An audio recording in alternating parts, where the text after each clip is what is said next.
Welcome to this yet another edition of the series on education webinars that we are doing at the Hindu every Saturday at 5 p.m. Today we are taking up a rather interesting, provocative topic. It's called "Do you need a college degree to succeed?" Um, I suppose it's a sign of the times. This seems to be a trend in education, higher education, especially given the emphasis that the national education policy is putting on online education, hybrid mode, 4-year courses where in the first year you get a certificate course and then you get a diploma and then you finish, you get a degree, so you can work, come in, go back. So the whole stress is on practical experience, on work study courses situations and so on. So taking that a logical step further, someone wrote a very provocative article asking if nano degrees and boot camps can do, I mean, after you do your class 12, just enroll in these courses, get knowledge, get skills, do these certificate courses, boot camps, nano degrees, and you are ready for the job. You're probably better prepared than if you were studying a generic subject like math or physics or chemistry, and then you specialize. So instead of that, right after class 12, you specialize, get a good job, and do well in life. So, do you need a college degree to succeed? That's the topic of the webinar. We again have a very interesting panel. We also have a surprise inclusion. We have Gaurav Agarwal. He's the SVP and Head of Product Growth, Curriculum and Analytics at Simply Learn. Um, we have Sudesh K, Assistant Professor, Department of English and Cultural Studies at Christ University in Bangalore. We do have listed on the panel Kamlesh Vyas. He's a partner in Deloitte, India. He's right now not with us. I suppose he has some technical issues. We hope he'll join us soon. We have Kalyan Mandalapalli, who's been with us before, who has a very sharp view on this. So we welcome our panel, and I suppose we can start with Gaurav. What do you think of this idea? You represent a company that offers many of these courses, but I suppose you have a more nuanced view on this. But um, I toss the mic to you. Rather, Gaurav, can you tell us what do you think of this topic? Sure, Galen. Thanks for the opportunity. See, first, I'll start with this that this is a very broad topic. So, definitely going to college, does it help? Yes or no? I feel it helps. But there are, different nuances of it. And just for this conversation, I just want to, clarify my, thought process before sharing it. It is in the context of more post-graduation programs, because if you look today, I think most of the organizations still require a undergrad degree for consideration of jobs. So I think undergrad is something that is very essential for people, at least today, to get that right skill set, not just the technical skill set, but the communication, interpersonal skills, the peer-to-peer, uh, communication skills, those kind of soft skills. Now, I think second part is on these post-graduation programs like MBAs, MTechs, MScs. There are different set of postgraduate programs, but there I think it depends a lot on your opportunity cost, your risk taking ability, cost versus benefit. So there are different nuances. So today, if you look at the fees of these postgraduate programs, so they've increased tremendously over the past few years. For example, IIM would cost you roughly 30 lakhs. ISB program will cost you 50 lakhs. IITs have now started costing more than 10, 15 lakhs for a master's degree. So I think in this space, it's very, critical to understand the specific purpose why you are going for a master's degree or any graduate degree. And from that point of view, I think I'll share some thoughts, where I feel this in this job, in this current market, it is not always, always beneficial to go for a postgraduate, but there are other options basis which you can move up in your career. You can transition your career into high paying jobs and so on. So I think I would start, one thought that right now, if you see the way market is, moving with the advent of AI, generative AI, so it has become a tough market. So I think this is something that I think most of the panelists would agree that in the last 2 to 3 years, the market has changed significantly. So companies or the dream companies, which used to I think which were considered safe companies, and so companies like I don't know if the viewers who have heard this term FANG. So these are Facebook, Apple, Google. These kind of Fortune 50, Fortune 10 companies. I think getting a job there, so that used to be a dream job. But in the last 2 years, what we have seen is that all of these companies have had multiple rounds of layoff. So definitely this is a tough market, and in this tough market, all the employers are looking or emphasizing on very, very technical or very, very specific skills over the generalist knowledge. And this is one area, I think, basis which we have to very carefully decide what we want to do next. So will it help if I get a admission in a MBA college? Is my future secure? Maybe today the answer is no. But if I get the right skill set, or if I focus on continuous learning or lifelong learning, can I upskill my career, and can I always get better and better opportunities? The answer is yes. So I think I'll stop here. I'll let everyone, I think, share their views, but I feel that it is not a simple yes or no. So going to college has its own advantages, and at the same time, especially in today's world, the way these nano degrees or boot camps are coming in the market, they solve a particular, a very critical gap, which is the skills of future. So some those skills which are currently not provided by the traditional college education, I think that's where this fits in. But yeah, I think Kalyan sir, Okay. I'll let everyone share their views, No, no, no. and we'll continue Yeah, sure. this. No, thanks for that. You made a distinction where postgraduate is probably done hybrid mode, or not necessarily going to a college, but you said there is a value in undergrad, and then of course there are more nuances. And you also pointed out a very important shift in the market. We actually put out an article yesterday that argued that most jobs, or many jobs for graduates, especially engineering graduates, is going to be in the gig economy. So why would you need a degree to do well in the gig economy? I don't know. That's a question. But it's just a sort of sign of the times, I suppose.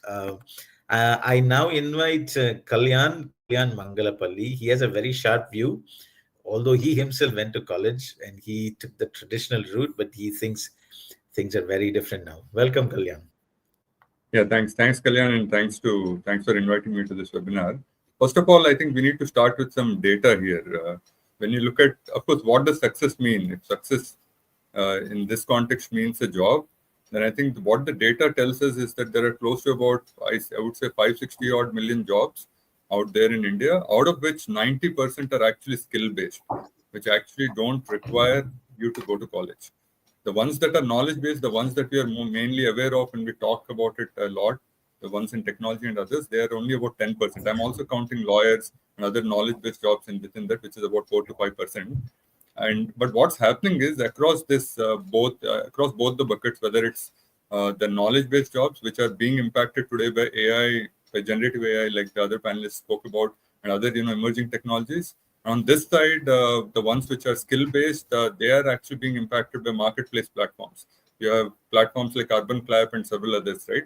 Which may or may not be beneficial to the job seeker as such, because you have automated algorithms which decide the job fit with a particular role. So overall, I would say this is the context in which we should probably look at whether we need a college degree to succeed. And it's within this context, I would believe, at least for the majority of jobs, you don't really need a college degree to succeed. And to support that argument, I would also say there was an ILO survey which spoke about the fact that 29% of the graduates in India were actually unemployed, compared with 3.4% who didn't even know how to read and write, right? And with the ones who had high school diplomas, it was close to about 18%. So I would say it's within the whole job universe that I would definitely say that you don't really require a college degree. Even for the knowledge-based jobs, as the other panelists pointed out, you do require very specific skills which may or may not be taught today at college. And that's where I think the big dichotomy lies. The other part is also about the rising student debt and other such costs, which may not make it a good investment today from my perspective. I think adaptability and learnability, whether it's done in the college or outside, is most important. So I would probably pause here and hand it over to you. Very succinct, short, but very, very powerful. What you're saying, is you made a valid distinction, I suppose, between knowledge and skill-based jobs. Point taken. But I now invite Sudhish. He will give a contrary view. He's a traditionalist. Tell us, Sudhish. Yes, okay. Thanks for having me here. So first of all, I would like to, I don't want to qualify myself as a traditional per se, okay? So let's see whether my arguments are going to be traditional, okay? So the point is to, first of all, to understand how do we make sense of this particular term called gig economy. That is where we have just mentioned this term called gig economy, right? See, this gig economy is where we are all, trying to anticipate, all kinds of risk and, all kinds of precarious jobs, unstable jobs, which is also the result of our, new age, policies, especially neoliberal policies. So that is, having said this in the, background, see, the main point here is to notice the main focus of education, morally speaking, what it should be. I mean, that is a moral question. And from an employment perspective, what kind of skills set you can provide through degrees. So whether the traditional degrees are capable of providing those skill set. All right. So that is where we need to kind of make an interference. So now many societies like Korean societies or even Singapore, I mean many societies, and if you look at they made a lot of investments on public education. Okay. And so education doesn't simply mean you acquire some skill set where you have ready placements and some kind of ready-made applications. So that is what some of the panelists were mentioning, the emergence of AI. Many of the ready-made applications are becoming redundant day by day. If you learned one kind of a software, that software needs to be updated, and some new softwares are coming. Okay. So where do we pitch in actually? So this is the nature of gig economy. It is constantly updating. It is constantly precarious. It's constantly somehow uncertain and unpredictable. So the nature of jobs are changing, and the market demands and supply is also changing. The equations are changing. So it is in this sense, a skill set is something that you can always acquire. You can update yourself. But certain ethical imperatives, or certain moral principles, or certain thinking in terms of discretion. We always discuss about science, whether we can use science for positive purpose or destructive purpose. Scientific tools. We always mention we mentioned this case study of atom bomb, or atomic energy, where we can use atomic energy positively or destructively. Okay. So in those terms, understanding the climate change. In those terms, education is not just about the skill set providing or equipping the students with a list of skill set. It's also about creating a mindset to face the new challenges. I think that is where we need to strike some kind of a balance, or some kind of awareness is required. Is it what kind of jobs we are going to do, what is the discretionary attitudes we are going to develop, how adaptable ready we are. I think that is where maybe a team building, collaborative learning, especially the universities campus space may help students to kind of build this network. Maybe I could take up further points later on. Yes. No, but Satish, tell me, Yeah. in I I associate college with not just education, not just curriculum, not just syllabus. It's a step into adulthood. You meet new friends, new. It's a different situation. I mean, sort of a transition between childhood and adulthood. There's so many other things that happen in a college.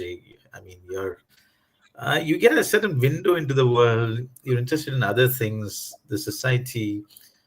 You're looking at common concerns. You feel a little more adult, I suppose. You get your first or second, third, fourth crushes and romance. I mean, it's part of the college life. Isn't that important? I mean, how do you see it? Or have things changed? What is the college life that an average college student today in India has? Isn't that valuable? I asked this to question to Sudhish. All right. Okay. See, when I say college degrees are important to some extent, I must also provide what is the scenario. Especially, I'm speaking from Bangalore perspective.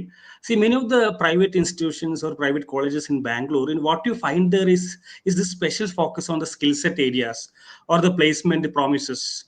So many of the students get scammed, or they get frustrated after end of their degrees, because they go to these colleges through agents, third parties, and they get a lot of promises. But when they finish their degree, they get to know that it's a lot of it is basically fake promises. See, that is why many a times education sector is also getting critiqued. But my point is how we need to have some regulatory bodies to monitor that certain values, certain aspects of education, certain requirements of education is always taken care, unless and until we prepare a new generation of citizens who are going to be the new workforce, efficient or ethical efficient workforce. What we are going to do, we are going to do everything for private properties. They may have their own private motives. So what is being undermined is this public idea of education. Okay. And not just about public idea of education, a more socially aware, a socially sensitive idea of education. Okay. So in that sense, I would suggest there should be some regulatory mechanism to check whether these many of the institutions they are trying to make a lot of promises about college degrees, whether these promises are actually met. Okay, that is why college degrees are criticized. Students may pay high tuition fee, but they may not get the return. Return on investment. So then they may get disappointed. So in those times, they may think, why did I take a college degree? And on other angles, you are also getting some motivational stories. Some college dropouts in becoming big millionaires, entrepreneurs. They also have some other stories, but those are some, you can say, some exceptions. But in the ordinary context, you need to have some mechanism where these aspects are taken care. So college degrees are important. Obviously, you cherish some experience, like you were mentioning. You have some friendships, some companies, so many relations you are developing, academic, and as well as the individual relations you are developing. The college degrees are, the campus space is important. At the same time, college degrees should not be romanticized. Some people think that only when you go to college you will get settled. That is not the idea.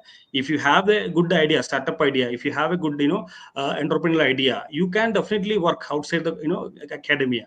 It's not that only when you are into that academia you're able to develop all these. It is also a matter of your individuality as a lifelong learner, how flexible you are to adapt to various demands of the market as well as the societal requirements. Okay. Okay, no, point taken. I think we'll just start plugging in the comments, some very interesting comments.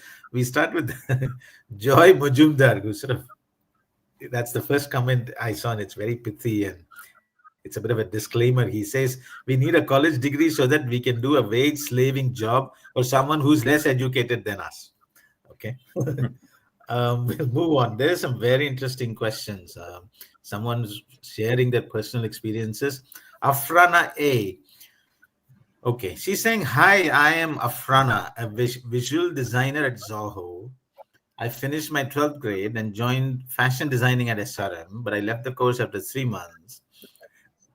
Later, I joined Zoho Schools, an alternative to regular college, and completed a 2-year program there. That's how I got into Zoho as a visual. Well, I don't know if this is a plug for Zoho, but I think it's a heartfelt experience." She's saying, "Sometimes I wonder if I need a degree. When I look at college websites, Sudesh, when I look at college Yes. websites or talk to friends who are studying, it feels like most of what they learn is theory. And a lot of it is stuff I've already experienced hands on at work. So I'm not sure. Should I still go for a degree? She's got a job, um, she has skills, obviously.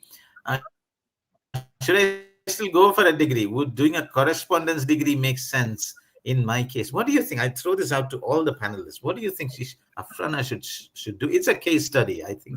Very typical case study. She's learned skills. She's been in the alternative field, not a formal education. She dropped out of college because she didn't think she was going anywhere.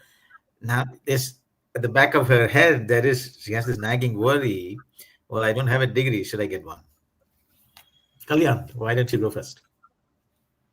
Yeah, there I would say it depends on what she wishes to do, right? So there are two aspects to being successful. I mean, whether in a job or otherwise. One is the soft skills, and the other is obviously your professional skills, whatever you're good at, whether you're a farmer or you're a software designer, right?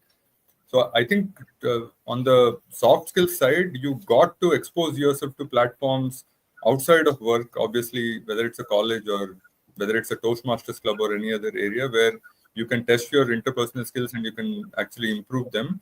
Two, when it comes to what she's wanting to do or what an individual wants to do, I guess in her case, AI is definitely the disruptor when it comes to visual designing, and otherwise there are a lot of workflows that are coming in through many of these LLMs. And if she were to be successful, I think she needs to definitely upskill on the AI side. Does she need to go to college for that? The answer is not necessarily yes.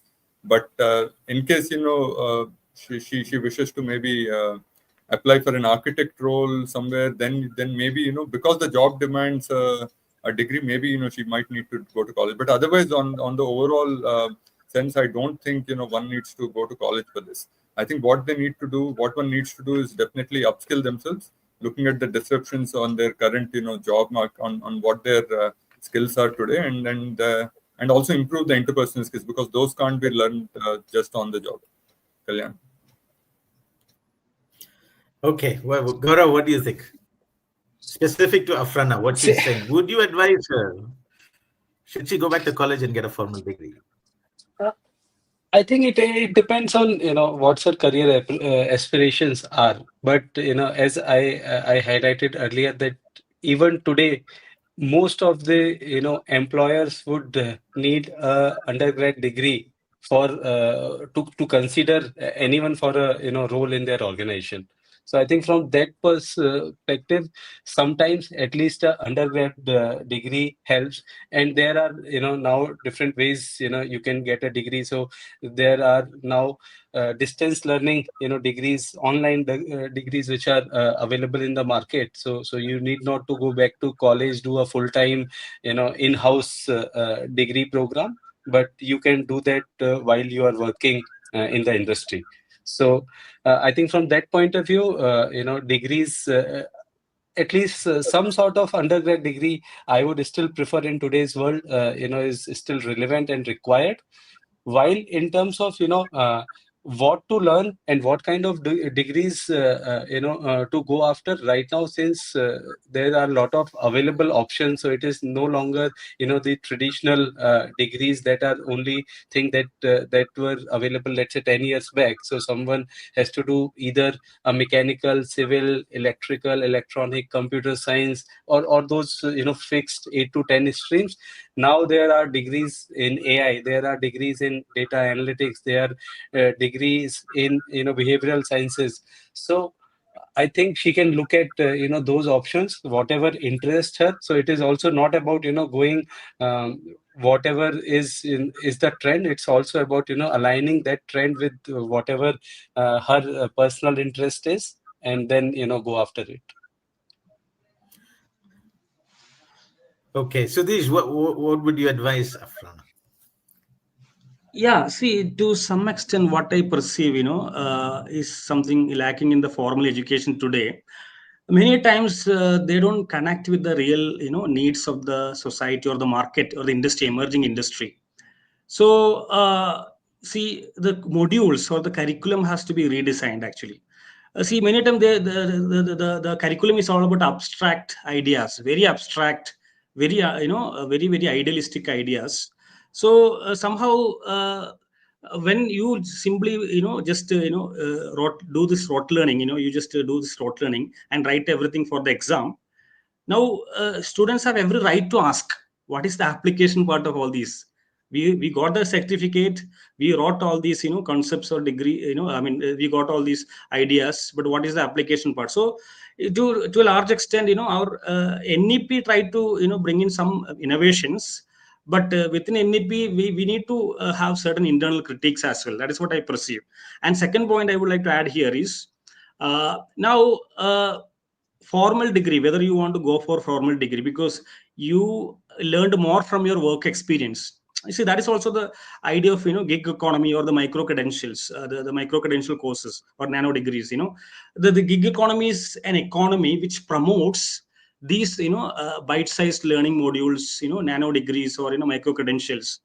Now, why we that is where we have to look at the larger spectrum of the history or the economics. Okay, so see, people no longer have in this, can't afford this too much of time, 4 years, 3 years, all this time. So why can't they think about all these, short duration courses, like, customizable courses, and but for which the student obviously have to do a need analysis. The student has to do a need analysis, and what is my actually, what is my resources at present, what is my career goals, and that need analysis has to be done. Only then the student will be able to identify whether the formal degree is suitable or nano degree is suitable, right? And what I would suggest, many times this formal degrees, what happens, why there is a criticism, because they tend to be very idealistic and abstract without actually connecting with the emerging trends and, requirements of the society and the industries and the markets in as a whole. Okay. Okay, I don't know if that answered Afrana's question, but certainly I suppose it fleshed out a few points for her. I hope she got something out of it. But let me ask you, okay, you don't have a degree, you have all these skills, you've done some boot camps, nano degrees. I hope somebody explains that. Perhaps Kalyan can later. What are nano degrees? What are boot camps? What happens in them? But meanwhile, so you worked for 5 years. Do companies, do corporates, do they, when they look at you for higher responsibilities, higher jobs, is this a negative aspect? Is this something that they tick off? Do they even see whether you're a graduate or not? Do corporates or companies, do they see this? Is this important? Does this add to the idea of how qualified somebody is for higher and higher positions? I ask this, it's a general question I'm posing. Do companies value degrees at all? And not immediately, because they're looking for skills. So they employ you. Hey, okay, 5 years down the line, they want to promote you. They want to do whatever, project manager or even senior. Now, do they look for whether you have a degree or not? So at Gaurav, least what do you I'll think? take a shot. Yeah. Yes, please. See, I think were companies looking at it earlier? The answer was, yes. Is it changing? Then the answer is also yes. So what I mean by this is that yes, companies sometimes used to look for very specific, degrees or skill set when they consider you for promotion or consider you for leadership positions. But that is changing. So today, if you look at a lot of startups, or for that instance, some of the large companies as well. So now, a lot of large companies are running programs which promote, people coming from non-traditional backgrounds, people, coming after a lot of gaps, people, coming from diversified backgrounds, people who don't have formal education but have right skills. So this is changing. And I feel that in future, the requirement of, having a degree as an essential requirement to get growth may not always be there. What do you think, sir? Mr. Kamlesh Vyas, welcome to this webinar. What do you think? Do companies at some point look at whether you have a college degree or not? Is that important when they want to promote you, consider you for higher positions, responsibilities? Yeah, so I like the way Gaurav put it. Quite honestly, I think more and more, once we are in the game, once we are in the organizations, um, the college degrees begin to matter less and less. While they may be important for us to get in, but I think going forward, it's the skills, irrespective of how they acquired. I think it becomes less and less. I just wanted to add one more point. I think going forward, it won't be this or that. It would be, I mean, we would require the traditional college degrees because we do them not just for the education and learning that comes within, but the entire experience of going through a 3-year or a 4-year college. But they will be complemented very well with these short-term nano degrees, micro credentials, etc., because they are the ones which are more dynamic in nature. They change quickly. They are more adapted to what is required, and they provide to us what is exactly needed. So therefore, both in the world of learning as well as in the world of work, I think they will complement what has been acquired through the traditional learning mechanism. And but to answer your question, I think the organizations increasingly will focus more on the skills and less on the degrees that the employees possess. Okay, so that sort of turns the equation on its head. So, yes, Kalyan, go ahead. Yeah, I have 2 points here. One is, the very fact that Aprana mentioned that Joe had a finishing school, right? Tells you that whatever she learned or whatever she didn't learn, wasn't good enough. And that is the case even for college degrees, right? And that tells you, I mean, what if you look at the large IT giants who are out there, they do have a finishing school, Otherwise, you can't get into workforce right away. So that's number one. Number two, I think the question that we should be asking is, do you really need a college degree to do that job, right? If they were really ready, then you wouldn't have needed the finishing school. That's one. Number two, as I mentioned, 90% of the jobs are still skill-based. Skill-based would mean, I mean, if you're a farmer or if you're, let's say, working on a production site, whether it's oil and gas rig or, let's say, a factory, what is important is hand-eye coordination. Now, the point is, throughout your school life, you don't get an opportunity to test that out. You don't have any assessments on the skill-based, I would say, competencies that one has, right? Of course, soft skills, you do have some surveys and whatever, and some methodologies to figure that out. But when it comes to your hand-eye coordination and some of the skills that are needed in the skill-based sector, you don't really find a way to get them assessed, right? And it's too late by the time you have done your college degrees or your postgraduate, and you're then trying to apply for one of those jobs. Then it's too late, right? The point I'm making is there is a big lopsided, I would say, there is definitely a big gap between the supply and demand. The supply is more on the skills side. Of course, the ones on the knowledge side, they are romanticized a lot, obviously because of the higher earning potential. But when it comes to at least the skill-based jobs, I think there is still a potential to earn more. Like if you are an arc welder, and then you can actually get a job somewhere in Middle East or elsewhere, even in the data center industry, you can get to $100,000 in no time. So I think this is something that. So what I'm only trying to say is, even at the school level, you need to have some kind of a assessment to see what you're good at and to actually offer these choices to the students out there and let them decide if they want to go the skill route and if they want to upskill from there and maybe take a skill-based job, or they want to slog it out in the normal course of the college and then get to finishing school within a corporate and then get into the knowledge side. Right? Whichever way you go, I think disruption is real. They still need to upskill. But my whole point is the existence of finishing school within this, the corporates itself tells you that whatever they're learning is not good enough. So I would still think, I would still definitely put a large question mark on the college degrees. Whether companies should have it as a baseline to say that, that the people coming in, the employees coming in should have a college degree is the question to ask. Not, take it as the base and say, no, it's needed, and then hence, you need to do it. Because as somebody pointed out, you're already spending a lot of money, doing those college degrees, right? They don't come in cheap. And the debt burden in India is close to $17 billion as we speak, right? It's not as big as US, where it's $1.7 trillion, the student debt part. But I think that's the question we need to ask. If it is coming free of cost, definitely I would do a college degree. But if it's costing me and without any clear outcome, then I think, I would definitely put that in question. And I would start upskilling from a very early age. I would start testing myself from a very early age. I would start, looking at the career options from a very early age. Kalyan. If I can add to that. Okay, got it. Yeah, sorry. Sure. Go ahead.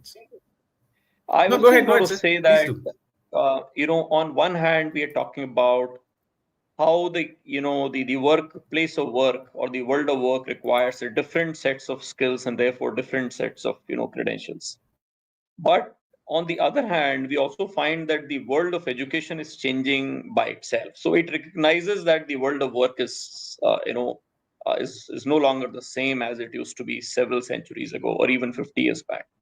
Therefore, when we look at, for example, the national education policy, the entire framework on credits, the entire ability to integrate skills into the school education right from 6th grade onwards. And it is, I think, it's the national goal to make it mandatory to have everybody access to skill education, at least 50% of the students having access by the year 2035. In a way, we are trying to bring micro skills and skill-oriented programs into the school education, into the college education. In the old world, the entire ecosystem of electives, in a way, try to do that. But now when we talk about mobility between education, experience, skills, and for that we have the National Education Skills Qualification Framework, which equates all the three together. And I think in that way, we are trying to bring micro skills or micro credentials into the college education. So rather than saying standard college degrees versus micro credentials, we are also beginning to see micro credentials in the college education. So I think that is, in a way, the education system is also trying to adjust itself to what is required in the place of work.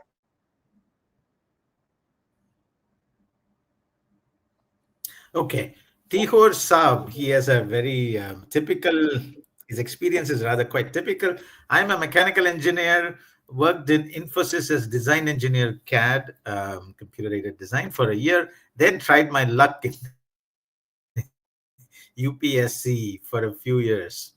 Now I'm back in the job market, but lack suitable skills. The problem with UPSC, you spend years preparing and aspiring and dreaming, but if you don't get through, most of them don't get through, they don't have skills. I mean, where else do they get jobs based on the hours they spend preparing for UPSC exams? That is not really a translatable skill or experience.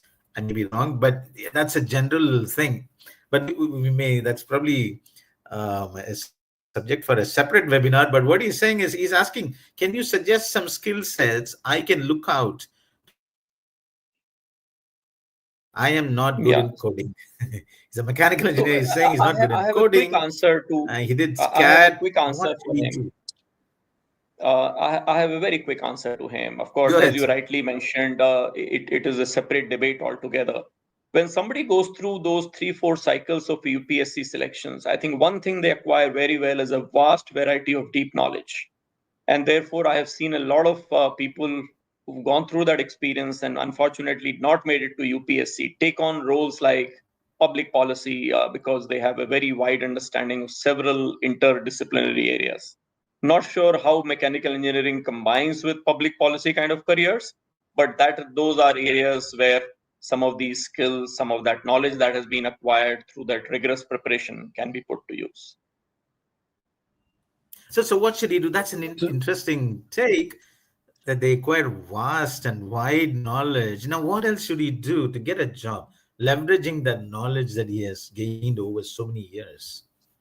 What should he do, sir? So I'll share my view here. So one is there are, as Kamlesh rightly said, on the public policy side, right? Currently, Government of India also come up very frequently with lot of internships or lot of these. Uh, Very very time Fellowships, I see, 2 year right? 3 3 year Yeah. fellowship programs where you can work with the government on different policy implementations or things like that. There are now careers in joining political parties as consultants, because you have that kind of exposure. Then so this is more uh, leveraging the skills that you have got in the UPSC. But on the other side also, if you want to get back to corporate, I think these nano degrees and all. So since you have a good learning skills, I think you can put it to learn any skill, be it in the field of analytics, be it in the field of AI, and it need not to be coding skills. So problem solving, analytics may not always require coding skills. AI, there are a lot of roles that are coming up in AI sustainability. So I think it sometimes depend on the kind of interest that you have. But I would say that if you have identified, few or shortlisted few interest areas, you should go and see what are the options available in terms of, getting a certification in that area, and then applying to, different kind of roles that are out there. And sometimes it's easy to get into an intern role, because yeah, because of various reasons, so there's less commitment for the employer. So, and it's better to get to that internship, prove your skills, prove your mettle, and then join into a full-time role.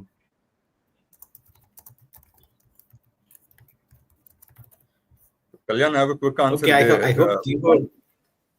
One is I agree Yes. with Kamlesh. I actually happen to know somebody who Go ahead. exactly Go went ahead. through this. I actually happen to know somebody who actually was working in the software sector, then tried UPSC and came back, and then he actually joined a public policy advocacy role, by the way. So I think what Kamlesh said is absolutely right. But I think that will still be an outlier. I think still, he needs to put work. But knowing that, this person has done CAD, I think the sector has moved a little. There are product lifecycle management tools that are available through Siemens and others. I think what he does need to do is upskill himself in one of those tools. And geospatial is also another sector where there is a transferability of what he exactly knows, right? I think if we can, so see, ultimately it's a risk versus reward ratio, right? So if I'm applying for any of those roles, what he needs to do is something that can mitigate that risk of him not having worked those 3 years. And if he can upskill himself on one of those specific tools, which are still, related to what he has done, which are probably an extension of, what he has done in the past. Let's say you have a maintenance, repair, overhaul operation of an Airbus that is being set up, right? You will still need somebody with these kind of skills. But does he know the latest tools in the market is something that he needs to ask. And then he needs to gain those skills and show this to the employer that, look, those 3 years are not wasted. Actually understood quite a bit about, let's say, overall issues, and I learned resilience per se. And then here is an additional certification I've done in this tool, right? So I think all hope is not lost. He should still probably upskill himself in relevant tools like PLM and others, and probably apply to some of those roles. Okay, thank you. Varun Mendre. I'm currently learning backend development, server-side app development, and recently joined a boot camp focused on AI and its future scope. I'm exploring how to use AI tools in backend workflows to build smarter apps and plan, blah, blah, blah. Okay. Also thinking to start a side hustle in freelancing. Okay. Any tips? And well, I don't think the core debate is about whether you could need to go to a college, Varun. Okay, we'll move on. There are some other very pertinent questions. Um, Deepak. Sarthak has an interesting question. In India, being successful means having a government job by the majority. Now, question arises, is that so? I don't think so. I think, especially in the South, the government job is really not is not the preferred option. Anyway, now question arises that skills specifically can't get one a government job. There's eligibility of criteria of having a college degree. So is there a need for policy reform then? Should governments also say that no, you don't need to have college degrees, you can just do these skills. All you need are skills. So we'll select you on that. Does anyone want to comment? Yeah, Yeah. I can come in. I can. Sorry, go ahead. Go ahead, Sudesh. All right. Okay. So the point I was trying to suggest here is now there is a being from the academics, I may use some terms which are very popular in the academics. So I want to use this concept called crack up capitalism. This is an idea where the market is trying to create its own free zones, where they can bypass the government rules, and because there is so much of government rules and regulations, the market, is always trying to find out safe tax haven, places. Now, that is why, some Gulf countries, or you talk about so many countries where there are tax regime is very flexible. See why I was suggesting this. Now education is also trying to kind of emulate this particular tendency. See, the point is, now we want less interference from the government or the UGC, or when you talk about the India, and we want more foreign investment. I mean, it's quite fine. There is nothing wrong in foreign universities coming to India. So the question is whether our sole purpose of education is to create a workforce which is required for the emerging industries. Now, for which whether nano degrees are useful or the traditional formal degrees are useful. So I would like to come to that question again because it was connected to this particular debate now. So some of the nano degrees, because I also take these courses available online, because we also recommend this as part of our formal degrees. We also encourage students to take online courses from foreign institutions through online and all. But many times what happens, the students, I mean, even myself, I have taken many of the online courses. What happens, the testing, evaluation, and the learning is many times it's very easy to pass. Many of the time it's those quiz level questions are given, you can just copy paste those questions and the answers are already available online, and it is easy to get those degrees many times. And one more important point, so here the problem is nano degrees doesn't carry much of a critical thinking, so problem solving, kind of a guarantee. The learner is going to get this problem solving skills or critical thinking skills or execution skills, because nano degrees are just for the credentials purpose. You want to boost your CV. You will add as much of nano degrees as possible. That is quite possible because online so many free courses are, some courses are very freely available online, massive. That is a term called MOOC, right? So the point is, so many courses are available, point. You can just join and finish it. Okay, and you can ask AI to answer all these questions. You were talking about AI, right? So what is the guarantee that you don't have a clear mentorship to those learners? You don't have a face-to-face interaction, a real learning process, testing and evaluation parameters. So what happens? Many of these nano degrees are very shallow, and you can simply decorate your CV with many of these nano degrees. And second point I would like to bring in here is what should be the role of government or the regulatory mechanisms to make a creative change in this field of higher education. That is where I would like to suggest our critique is not just, I mean, our critique should it's not about college degrees or required or not. The content of the college degrees, are they useful or not?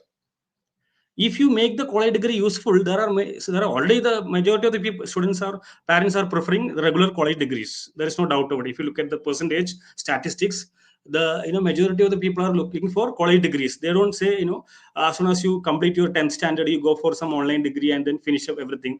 That is not the agenda here. And we have the statistics. Most people are always preferring these college degrees. But how effective is this college degrees, where our debate starts from. All right, so that is what I'm saying. Simply offering a suggestion as nano degrees will solve everything. That is, I have a lot of apprehension on this question, because nano degrees are sometimes very shallow. It is easy to score, easy to pass, and there is no guarantee that this will facilitate the learner to become more productive and effective. Even if you talk about skill set, the problems of acquiring skill set. I see. So that is where, real work experience may, many of the companies, Amazon or all these, Google, all these companies, they prefer people who are having a real experience, not just the degrees. They have worked in some companies, they have some experience. So experience certificate matters, right? So that experiential learning also, can we, merge that experiential learning with the regular degrees? That is a very important question. As a whole, we need to think, especially in terms of, how can we, make our education system more accessible, more effective, and more democratic, accessible, democratic, and affordable. I think that is why, I thought, I will just, Okay.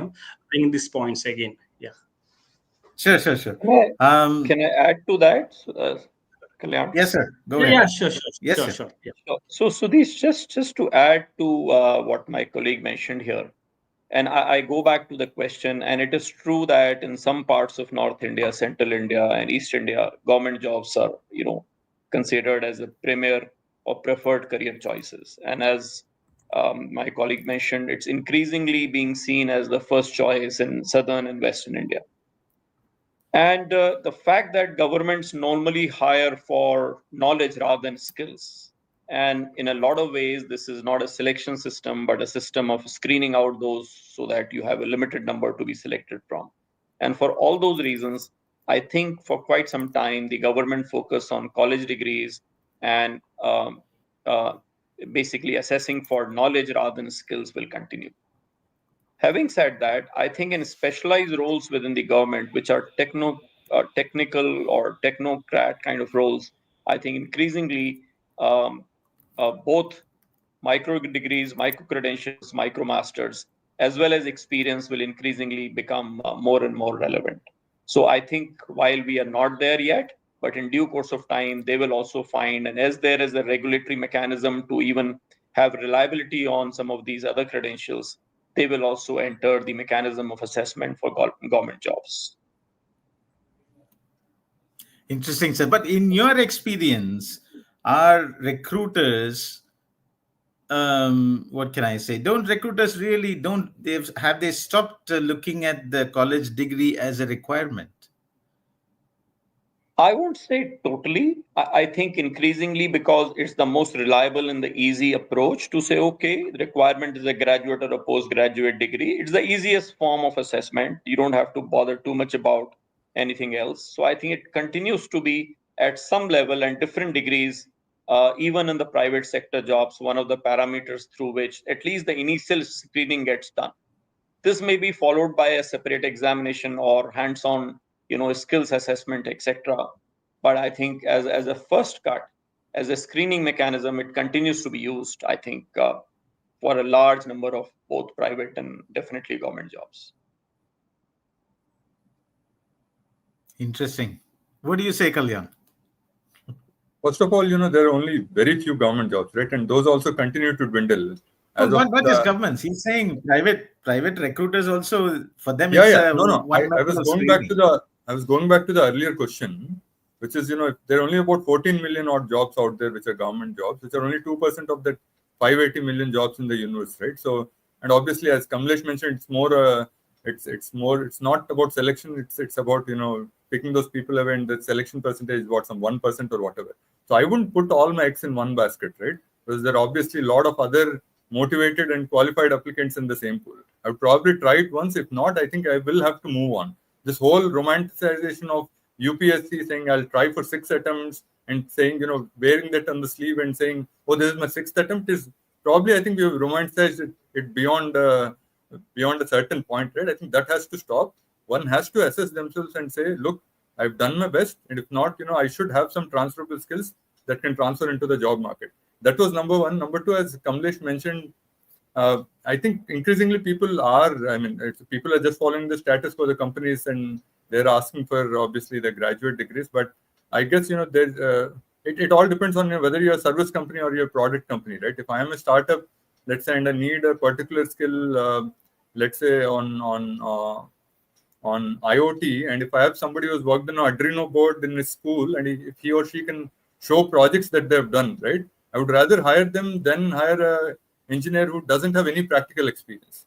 And I think that's the point I have, which is that there is no mechanism today to assess those skills. and to actually put them on a portal. For example, if I'm a software engineer, I'm actually measured by my GitHub profile. How many projects have I uploaded onto my GitHub profile? How many downloads have happened? I think that's what students and employees need to continue to focus on, which is, can I use some of those portals? Can I use some of those platforms? And can I show my skills? And can I show the value of some of those skills other than probably acquiring degrees, Kalyan? I think there has to be a focus on such kind of platforms, right? And the FANG companies don't hire if you don't have a GitHub, if you don't have a good GitHub profile. You might come from an IIT, but you should have contributed to some of those open source projects. They need to be good. They need to be used by a lot many others. There needs to be feedback, and only then it happens. You could be from IIT, but I still won't hire you for that particular role, right? And I think that's something that we should that students should start when they are from the school, when they are at the school, right? For example, in robotics, there is a need to actually start the robotics curricula from class 5. Why should you wait until you go to your MS to choose an MS in robotics? It's way too late for you to even figure out whether it's good for you. So I think there has to be some, along with the NEP's principle, I think it's the job of the institutions is largely to see that how can they take some of those principles and the policy intent, put them into action and start very, very early and create some kind of a skill, I would say card, if not for a better term, so that, some of the skills are up there and everybody can see that, right? Student also gets to know whether they're good or not, and the employer will also see, whether there is any practical application or not. Nobody is saying there shouldn't be any theory at all, right? Of course, one needs to understand the logic and the theory. Whether they learn it at school or not is a separate subject altogether. But I think this whole building of such platforms, and when it's a technology job, I think having a GitHub profile is absolutely very, very important. You cannot deny that, and one can't just sit and say, oh, I've tried for a government job or I've tried for this job for several years and hence I should get it. There is no such, rule in the world. Yeah. I think that's a very interesting thought, and I'm in alignment with you, Kalyan. And, I was just thinking, when somebody is performing dance or music or painting or playing cricket or football, nobody asks them what your degrees are, right? So all the performing skills, all the performing arts, you show through your what you've learned.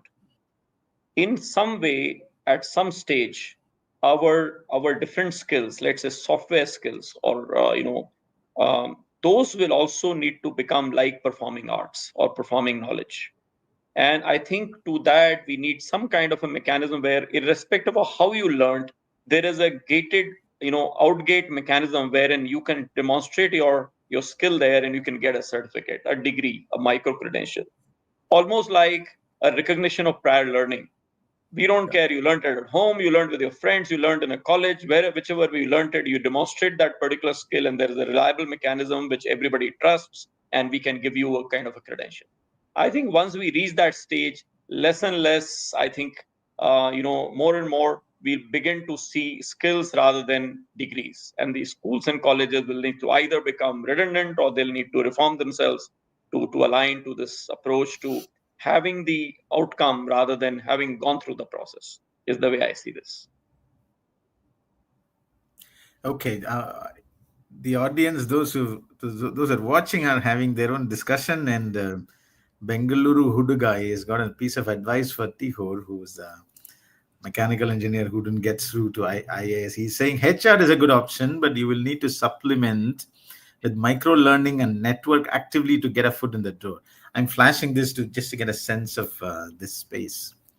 And he's also saying, Tihor, or if you prefer technology and like CAD, then dig deeper into, which is what Kalyan said, into CAD and upskill, and far easier to break in with that specialized skill.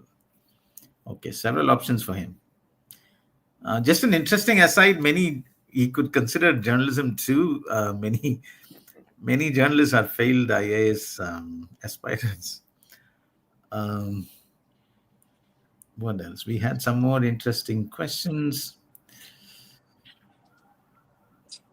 Maria Chawang. Sir, emphasizing on the importance of skills in teaching profession, say lecturer, sometimes a candidate who has a PhD does not necessarily possess good speaking skills, but some who do not have high degree qualification have good teaching skills. In light of these, can we also rethink about doing away with qualification and focus on skills? Or does this apply to teaching professions? Do they need more and more degrees? Or do they need to be taught public speaking and how to teach? What he's saying is just because you have a PhD doesn't mean you're a good teacher. Has anyone Yeah, ever thought about I what do you agree think? with that. Since I am coming from the teaching profession, I would like to agree with that point. Just because you have a PhD or just because you have a lot of publications, your CV will be full of decorations of publications or lots of things. Okay, degrees and all. But when it comes to teaching, it doesn't get reflected in the teaching practice, because teaching is an altogether different skill set. I mean, it's something that it's about relating with the learning environment, bringing few examples, episodes, connecting with the learners, students, and so many aspects will come into teaching. So teaching requires obviously a lot of experience. And once what happens, the recruitment that happens in the universities or colleges, what happens, they just look at the publication, they just look at the CV, and then they don't really check, unless you have, when you look at the schools, you have a B.Ed degree, right? You have to qualify the B.Ed degree. But when you talk about college professors, they don't necessarily look for the education degrees. They mainly look for publications, all these aspects, which do not necessarily get translated into teaching skills. So that is a that's an interesting observation, actually. I mean, see, the fact that someone has a PhD doesn't guarantee that he can be excelling in a teaching profession. That is a point I would agree with, actually. Can I just generalize that that Okay. discussion a little more, right? And Yes, while sir. we are beginning from the teaching Go ahead. profession, I would say for virtually all roles, anywhere, there would be a component of knowledge, there'll be a component of skill, and there'll be a component of attitude. Of course, in varying proportions, depending on what those roles are, right? And if any one of the three is missing, relevant to that particular role, then we are not going to get a good professional. And therefore, it is important for us not just to acquire that knowledge, which is shown through sometimes the degrees, but also acquire the necessary skills, and also develop and demonstrate the necessary or appropriate attitude. And I think only when the three come together can we say that we are going to be doing a justice to that particular role. And that, to my mind, will apply to pretty much all the roles. Okay. Always a hunger. His question, we've dealt with it in the last 1 hour or so, but I thought it's a good way to go back to some of the key things that came up. So this question he's addressing to Gaurav sir, given his vast experience in this field. Sir, with the rise of project-based gig work, graphic design, coding, content writing, formal degrees matter less for securing projects. However, gig workers often lack job security, benefits, and career progression. Does this mean that long term economic stability in India still fundamentally requires a degree, or are there emerging alternative pathways to build security in the gig economy? I think the government has done something. This year, for gig workers, there's some very specific programs they've come up with for gig workers. I don't know how they're being implemented. That's perhaps a topic we should probe, but somewhere things are moving in that direction. What do you think, Gaurav?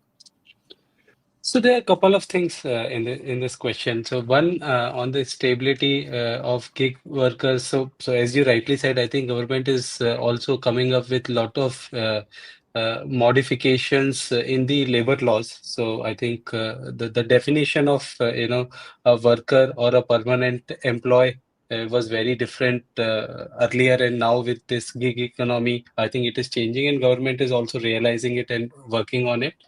But another part, I think, in terms of this point on not doing degree will or doing degree will stable make your job stable or make your career stable.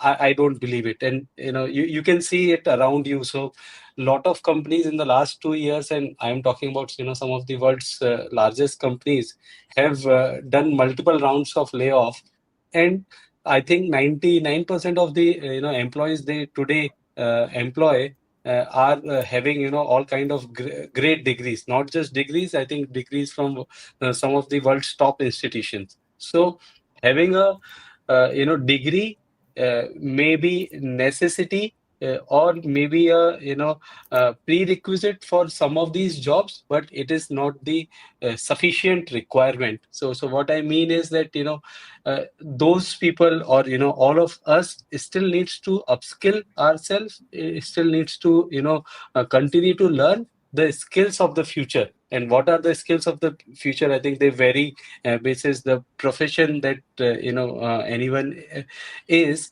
but there are certain skills in terms of this continuous learning, adaptability, understanding AI's impact on the organization. How can AI be leveraged by the individual to become more productive, to improve productivity in whatever the person is doing.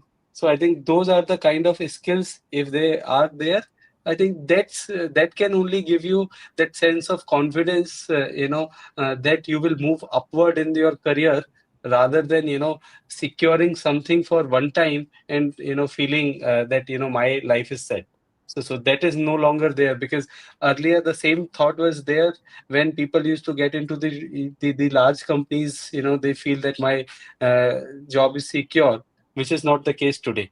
So which means that the since the job landscape is changing, rather than focusing on one job for lifetime, people are now realizing that if they upskill continuously, they have option to switch careers, transition into different roles, different industries, and contribute there. So as long as you have that confidence, you have that right skill set, I think that stability will come automatically with it. So I think very beautifully put, Gaurav. Okay. And I think as increasingly we move towards variety of degrees and programs and careers and changing jobs, these core, skills, critical thinking, analytical skills, communication, being able to get grind credentials, networking, open to technology, open to learning. I think these are going to be the bedrock of whatever we do, because things will change, but these skills won't change. Well, can I add one point there? Actually, the we also need to look at why there is a change in the job market. I mean, I think that is a question. Maybe if you look at put it in a broader spectrum, see the labor laws. Many of our labor laws has been diluted. I mean, now the recruiters can hire and fire at their interest based on their convenience and all. See, that is where it's see, even if you equip students, learners, or new generation of learners with a lot of skill set, whether they are going to get a space where they can actualize their dreams, their careers, that is also at stake. You don't have a guarantee that since we are talking about gig economy, unpredictable economy, so the labor laws has been diluted tremendously actually. And now we talk about jobs. So what is the status of job market in a gig economy? So whether government can play any role? Actually, the market wants less amount of government interference, less amount of regulatory mechanisms. Okay, now what we are promoting is competition, but the stability we are seldom worried about. Okay, now in this scenario, like there are professions like doctor's profession, legal profession, where you need a formal degree. You can't be a surgeon simply because you did a online. You can't do it just by doing some micro credential or nano degrees. You can't be a doctor. Like legal professions, you need some regulatory formal degrees which is approved by the regulatory bodies. So only maybe if you talk about some software skills, or some levels of skills which you can have it as an online learn online, there it's applicable. Nano degrees or flexible learning is applicable. But many parts of our job industry is not just about this tech jobs or the software jobs and all. it also requires certain amount of societal commitment, environmental commitment, or social justice matters, policy decision making. All these require some level of government, what you call supervision. So the government in that sense should act in a very progressive manner, in a more democratic manner. So only if you only speak about skill set, that is also we are romanticizing the skill set. Just because because see, we don't use VCR. Earlier there was a time we used to use VCR. You see, many of the older technologies are outdated. There was a tech boom. Now there was that tech boom. There was a bubble. In the stock market we talk about boom bust cycle. Many of the industries are actually booming, and then there is a burst. Okay, so there is no guarantee that the job market is going to give you, because you have one skill set tomorrow, next one tomorrow, day after tomorrow, next skill set. So the point is, what kind of skill set you can you can make, that all depends on the emerging markets, changing market. So in this unstable, unpredictable market, some level of government intervention, some level of civic sense, some level of social well-being, the thinking about social well-being is also required. Some level of mental health. Many times our students say that when they go for internship, many of these companies exploit their labor power because they are interns. So that requires some understanding of your workplace, the justice in the workplace. Okay, so these questions are also very, very important. Just as we need to equip learners with a skill set. Questions of justice, fair dealings, equal access, the public access to many of the aspects. Unless we discuss all these, what is going to happen? Our thinking will become so narrowed. We only focus on a few skills and in our own selfish or self-centered career growth. We lose sense of a larger collective that we are part of. Okay, that's where I would like to conclude my arguments. Yeah. I just want to add Okay. one small point that today Gen Z in itself also doesn't want stability. So I work with a lot of Gen Z in my organization, and I've seen them coming to me and saying that I've been doing this work or this kind of work from last 6 months. I feel bored. Give me new. So I think in this changing time, and it is now So, happening from both the sides. Gaurav, can I just correct? Actually, my argument is not about individuals looking for stability. I'm talking about the market as an economy. Okay, let us look at the dilution of labor laws.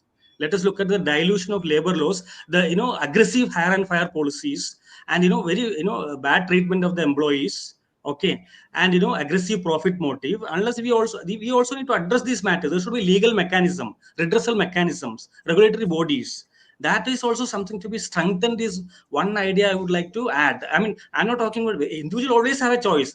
Being an individual means you can make a choice. I'm not talking about individual. I'm talking about the larger system or the economy and the labor laws. That is where I was talking about the point of gig economy again. Please continue. Please continue. No, definitely. I'm not, trying to, counter that point. I'm just saying that, in the today's generation also doesn't need stability.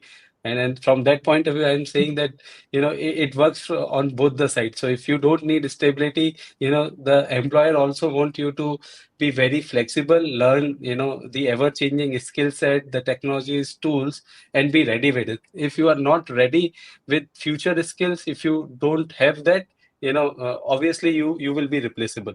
So it goes hand in hand that employees also wants more challenging work, and employers also wants to challenge employees. Okay, there was a related question. I suppose this has been addressed too, but I will still flash it. Peggy Preeti, what she's saying, what can schools, colleges, universities do to adapt to such a volatile world, even if it will be a time-consuming shift? I have an answer there. For example, the data that I shared, the 580 million jobs, it's the job of the universities to put those numbers out. If they wait for the government or the government bodies or some other, think tanks to do that, then it's a false, it's not a good thought, right? I think universities have to rise to the occasion. They have to put some of the supply-demand metrics onto the table, and they have to guide their students accordingly. To say, here is the supply-demand. Look at this government jobs. Look at the demand and look at the supply here. Is this the right choice? And if yes, then what are the kind of skills you need to have, right? I think that's where they need to definitely change to the changing world. As far as the capitalistic market is concerned, I don't think we, sitting here in this room, we can change anything right now. I'm sure, there are other motives there. So I don't think, I would rather, focus on what can be done, and what can be done is putting the information out there, putting the supply demand equations out there, putting, what is needed from the employer side, and, what is needed from the student side, and building programs or curriculum that can bridge that gap. And I don't think, we are doing enough on that aspect, right? As I mentioned, data center industry is going through a boom. There are a lot of, multidisciplinary skills that are needed, trade skills that are needed. So if I were a university, I would actually develop a cohort of such engineers whom I can send to that industry, right? I would rather speak to the industry and tell them, here is a cohort, please hire them. Are we doing enough there as a university? I don't think so. And I think the period of entitlement is over, whether you're an employee or a university. I think to say that this should happen and that should happen, I think, those arguments we should drop. We should look at the reality, and we should do what we can to bridge that gap as much as possible. And then, try our best. Kalyan. Okay, no, Kalyan, could you tell us, like, since Kamlesh has pointed out that he's been in the business for some time, and he has pointed out that a basic degree is indeed a screening tool. It's like the first screening tool. You need a degree. So most companies are indeed going with that. But where do you think this framework has kind of cracked? Which areas, which sectors, and especially those sectors that are likely to grow and produce more jobs? Where do you think, which particular field do you think this is happening, where a college degree is just not a requirement? Recruiters are not looking at whether you have a degree. As I mentioned, what's happening is even the emerging technology sectors like data centers and others, right? They do need trade skills, and we often undermine them because in our society, we say, didn't you get an engineering, let's say, seat somewhere in Maharashtra or wherever, right? I think that those kind of, social taboos we have to drop. My whole point is there are a lot of jobs being created. The Indian Welding Association, they went ahead and said, we need about 220,000 to 220,000 welders in the next 5 years, right? Same with in the US, there is a shortage of about 3.5 lakh welders there, right? And this requires specific skills. If I've completed my 12, I can do an arc welding course. I can, try my hand at a few of those projects, and I will get selected in a shipyard or in a large infrastructure project. I can earn up to 1 lakh rupees per month, even in India. And today, large shipyards are actually scampering for such talent, right? So my point is, when it's skill-based jobs, which is 90% of our jobs, I think this is something all our viewers have to understand, all of us have to understand. 90% of our jobs are skill-based. If you haven't picked any skill whatsoever during your whole, 0 to 12 journey, then you've not done yourself any service. Then you are obviously going to compete with the top 4-5% of the jobs which need, which are knowledge-based. Even those are being taken away by AI and others, right? There is democratization of knowledge there, and, they are being eaten away. Today, your marketplace platforms, even gig economy is even eating away some of those jobs. So I think to think about security and say, I should have security, I think we should drop that. And my whole point is we should try our hands at some of these skills. Today, the government has some Atal Innovation Labs and other such, I would say, mechanisms in place. I would definitely encourage students to try some of those skills out while they are in school, not wait till, they get to graduation. And I don't think for some of those jobs, you actually need a graduation. They don't ask for one, and you don't need one. If you really want to go the knowledge jobs, if you really want to apply to the ones which require knowledge, even those are the pie is actually shrinking there. The competition is immense. You really need to prove that, you're very good through your GitHub or other such profiles, right? So I think the world is changing. We got to adapt to that. We can't just sit here and complain and say, this is happening, that is happening. We got to adapt, and I would definitely encourage them to pick some of those skills while they're still very early at school, so that they know they're good or, they're ungood at that. And not have social taboos saying, I will do this or I will do that just because, my neighbor thinks it's bad. I think you can still earn quite a bit doing that, right? And the very specific niches which are being, brought by some of these emerging technology interventions, Kalyan. And they're still 90% of the jobs. So okay. Okay, point taken. That is a rather forceful argument. Unless somebody has a counter view, or we will close here. Does Shall I anyone have just a add closing? yeah, a Sure, few sir, comments Sri, to be go ahead. added here because the point is our whole discussion is, do you really need a college degree to succeed? Obviously there was a Yes. good amount of various, I guess this debate has generated various angles. So I would like to sum up my arguments like this: do you really need a college degrees to succeed? See, first of all, the degree, the college degree, if it is that old, just lecture based, simply sitting in the classroom just writing exam, I would suggest that kind of education has to be discontinued. I have no absolute no qualms or apprehensions about that, because simply you just do the rote learning and write exams and just follow lectures. That method of education system has to be dismantled. I'm completely in support of that view. My second point is, that doesn't mean that we will replace education with some kind of just like there is a fancy term, ease of doing business. That shouldn't be the ease of doing learning. See, learning is also carry challenges, confusions, dilemmas, ethical, moral dilemmas. So unless incorporate all these, we see we are not in some living in some kind of what we call utopia, that when you just do the work hard, when you have the skills, you are going to be successful.